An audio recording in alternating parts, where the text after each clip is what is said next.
کہ یہ بہت بری بات ہے کہ مخلوق کو شہنشاہ کہا جائے. ذرا غور سے بات سنو اور مضبوط بیٹھو، بس تھوڑا سا ٹائم ہے.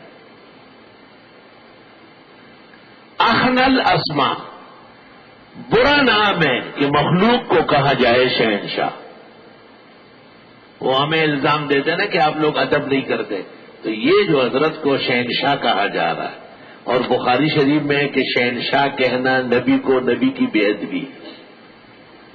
کل میاں حجام جہاں موڑتا تھا اوروں کا سر، آج اسی کوچا میں خود اس کی حجامت ہو گئی. اور یہ ہمارے اس موقف کی تائید ہے کہ بخاری شریف نہیں پڑھی.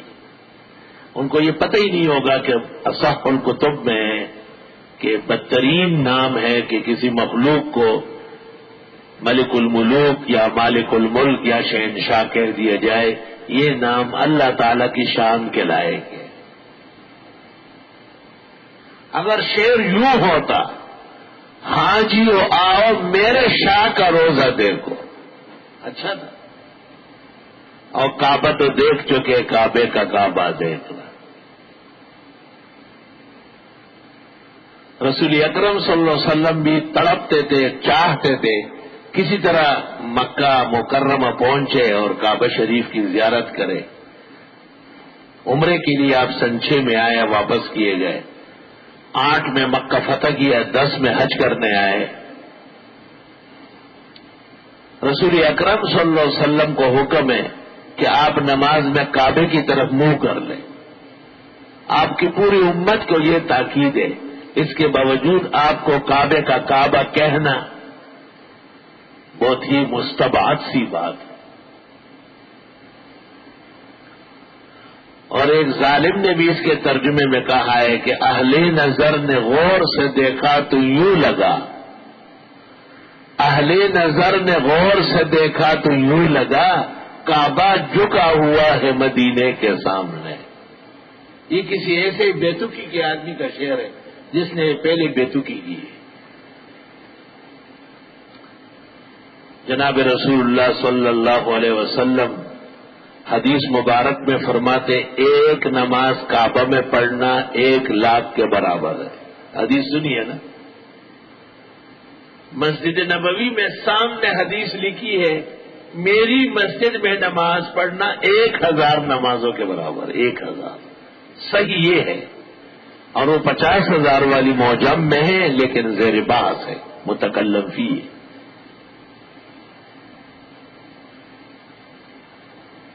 ہاں یہ ٹھیک ہے کہ آپ نے دعا فرمائی کہ خدایا، آپ کے پیغمبر ابراہیم علیہ السلام نے دعا کی اور آپ نے مکے کو حرم بنایا.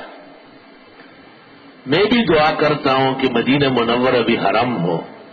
تو مسلمان کہتے ہیں حرمین شریفین، دونوں حرم ہیں، لیکن وہ احکام کا حرم ہے اور مدینہ آداب کا حرم ہے. حج اور عمرہ وہی ہوگا، مدینے میں نہیں ہو سکتا.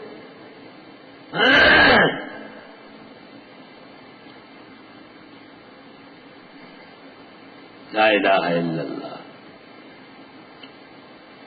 سبحان اللہ وبحمدہ، سبحان اللہ العظیم. اور آپ نے یہ دعا بھی فرمائی کہ خدا جو برکتیں آپ نے مکہ میں دی ہے اسے دوہری کر کے مدینہ منورہ نصیب فرما. یہ آپ کی دعا ہے اور ہم امید کرتے ہیں کہ اللہ نے قبول فرمائی ہے. اس وجہ سے جناب رسول اللہ صلی اللہ علیہ وسلم وہیں رہے، وہیں فوت ہوئے اور وہیں آپ کی زیارت گاہ بنی الی یوم القیامہ. آپ کے بڑے معجزات میں سے کہ آپ کی قبر موجود ہے، محفوظ ہے، اور امت جا کر سنت طریقے سے زیارت کر کے اپنی آنکھیں اور دل ٹھنڈی کرتی ہے. والحمدللہ علی ھذا. اعوذ باللہ من الشیطان الرجیم. شیطان شتنا یشتنو یا شیطنا اور اشتنا تشتنا مختلف ابواب سے آتا ہے. اور شتنا کے معنی ہیں دریا کے کنارے کشتی کا رسی توڑنا، اتنا طوفان آئے کشتی بھاگے کہ رسی ٹوٹ جائے. دریا کے کنارے دیکھا ہوگا کشتیاں بندی ہوتی ہیں. یہ جو کشتی کی رسی ہے اس کو شیت کہتے ہیں، شیت. اور دریا کے کنارے کو شت کہتے ہیں، شت. حدیث میں ہے تم وضو کے اندر زیادتی مت کرو، وَلَوْ كُنْتُمْ عَلَى شَتِّ نَهْرٍ، اگر کہ تم نہر کے کنارے بیٹھے ہوئے ہو. آپ نے شاید کبھی کیماڑی جا کے دیکھا نہیں ہے، وہ بڑے بڑے جہاز کس رسیوں سے بندھے ہوتے ہیں؟ ہاں رسی دیکھیے، یہ پلر چھوٹا ہے، بڑے بڑے بیاستے بڑے بڑے بیاستے ہوتی ہیں، بیاستہ ہی بڑا. ارے سر جہاز ہی کیا تھا. حتیٰ یلج الجمل فی سم الخیاط، اگر اتنی بڑی رسی ہو اور اس کے لیے جو ہے نا سوئی بن جائے، سوا، تو اس میں سے تو اونٹ گزر سکتا ہے. تو شیطان کو شیطان اس لیے کہتے ہیں کہ وہ رسیاں توڑ چکا ہے خدا کی نافرمانی کر کے. دیکھو جو جانور اصیل ہوتا ہے وہ بغیر رسی کے بھی کھڑا رہتا ہے، اور جو کمسل ہو جاتا ہے، بدماش ہو جاتا ہے، وہ اپنا گھر زمین ڈیرا چھوڑ کے تم دبا کے کہیں بھاگ جاتا ہے. لوگ کہتے ہیں وہ رہا وہی بنے غوباڑ راگل ہے، غوباڑ ہے، غوباڑ ہے. ایک مکھی ہے اتنی بڑی، وہ ایک خاص موسم میں بیل کو ڈستی ہے اور پھر اس کو ہوش نہیں ہوتا، بس بھاگنا شروع کرتا ہے. ارے تم وہ باڑے ہوئے. یہ اثر کے کیا نام ہے، مغرب کے بعد طالب علم ایسے آرام سے قرآن شریف پڑھ رہے تھے. میں اتنا خوش ہوا اور میں نے نظر کی آیتیں پڑھ کر کے دم کی. بس تھوڑی دیر نہیں گزری تھی کہ غوباڑے کرا لو، پھر ادھر ادھر. وہ خدا کے بندو، عشاء کی اذان کے بعد لوگ آ کے محلے والے نماز پڑھ رہے، دعائیں مانگ. آپ بھی آداب بجا لائے. اللہ تعالیٰ نے آپ کو اتنی مبارک زندگی دی ہے، قرآن کے نام پر دین میں آئے ہیں، پڑھنے بیٹھے ہیں اتنے فتنوں تکلیفوں کی گھڑیوں میں، اور فتنوں کے مرکزی شہر میں مقتل گاہ ہے جس میں بکرے اور گائے کم اور انسان بے قصور زیادہ کٹتے ہیں. تو آپ تو زیادہ فکر مند رہے ہیں کہ خدا ہمارے ادارے کو، ہمارے درس کو، ہمارے محلے کو، ہمارے شہر کو امن نصیب فرما. بہت ہی مہربانی ہوگی کہ آپ مسجد میں بڑے ادب سے رہیں، احترام کے ساتھ رہیں. عشاء کی نماز کے آس پاس اذان ہو گئی یا ہونے والی ہے، آپ بھی 2-4 رکعت پڑھ لیں، آپ کے لیے کوئی منع تھوڑی ہے. اپنے بڑوں کو بخشے، سیلاب زدگان کو بخشے، یہ جو ناحق شہر میں مارے گئے ان کو بخشے. دعا کر لے مغفرت کی، امن اللہ تعالی سے مانگے. مسجد میں عزیز طلباء بڑے آرام و راحت سے رہے. آپ کو پنکھا چلانے کی اجازت، آپ کو ہر وقت بیٹھنے کی اجازت، نمازوں کے اوقات کے علاوہ، درس کے اوقات کے علاوہ آرام کرنے کی اجازت. تو جب نماز کے لیے وقت قریب ہو، اذان سے 10-15 منٹ پہلے طلباء باادب، باسلیقہ، باوضو نہیں ہے، فوراً جا کے وضو. جب اذان ہونے لگے اس وقت نہیں، آرام سے بیٹھا رہے، اذان آرام سے سن لیں، یا تو اس سے پہلے چلے جاتے یا اذان سننے کے بعد آپ وضو دوبارہ کرنے کے لیے تشریف لے جائیں. لیکن یہ نامناسب بات ہے کہ آپ غوغا ظاہر بڑی تعداد ہے، اگر چھوٹی چھوٹی باتیں بھی کرتے ہیں تو وہ تو بڑی بن جاتی ہے، شور مچتا ہے سامنے. جب میں بیٹھتا ہوں اندازہ ہوتا ہے کہ بہت زیادہ آرام سے نہیں ہے.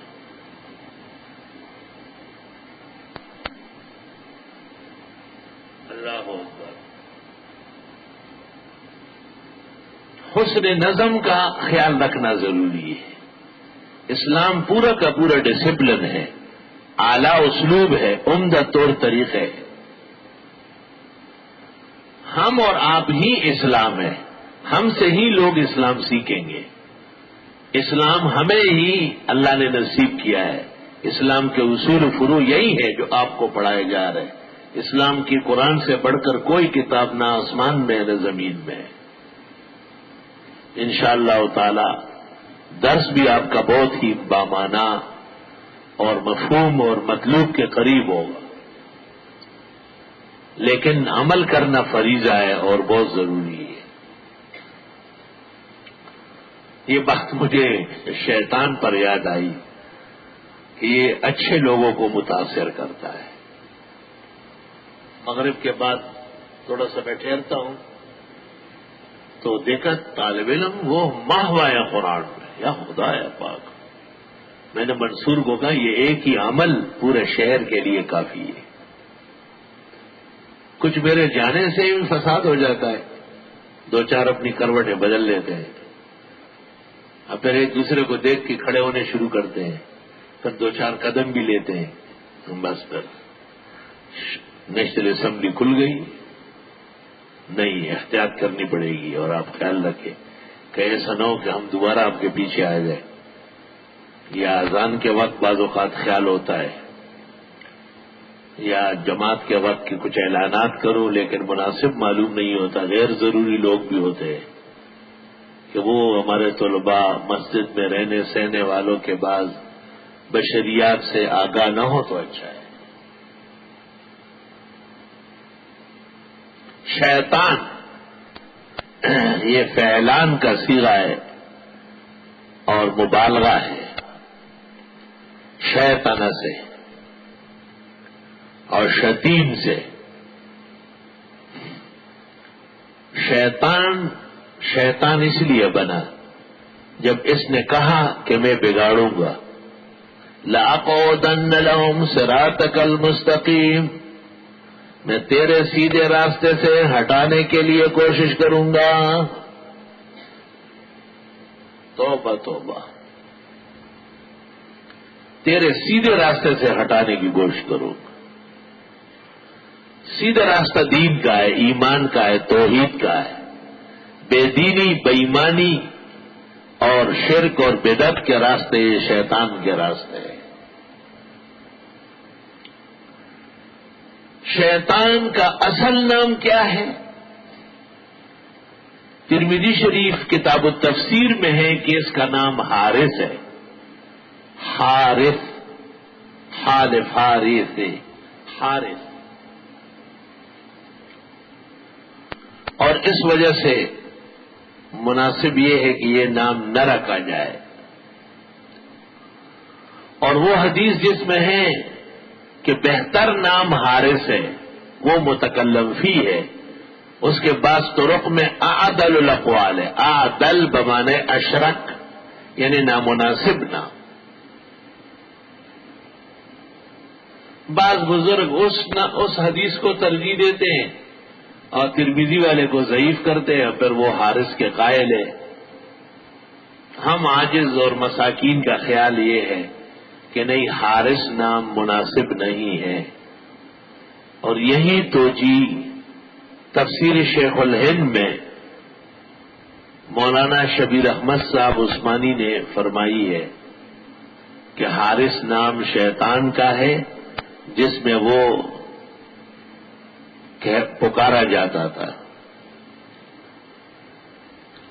تجربہ ہے کہ اس نام کے لوگ اچھے نہیں ہوتے اور ان سے اچھائیاں کم اور برائیاں زیادہ صادر ہوتی ہیں.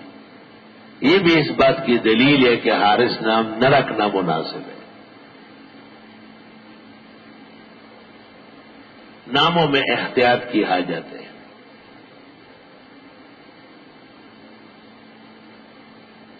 چند سال پہلے ہمارے ایک دوست نے کہا کہ میں نے ایک عالم سے پوچھا، اس نے کہا رکھ سکتے ہیں. کہ یہاں آپ کے ہاں جمعہ پڑا، آپ نے سوال کے جواب میں کہا کہ نہیں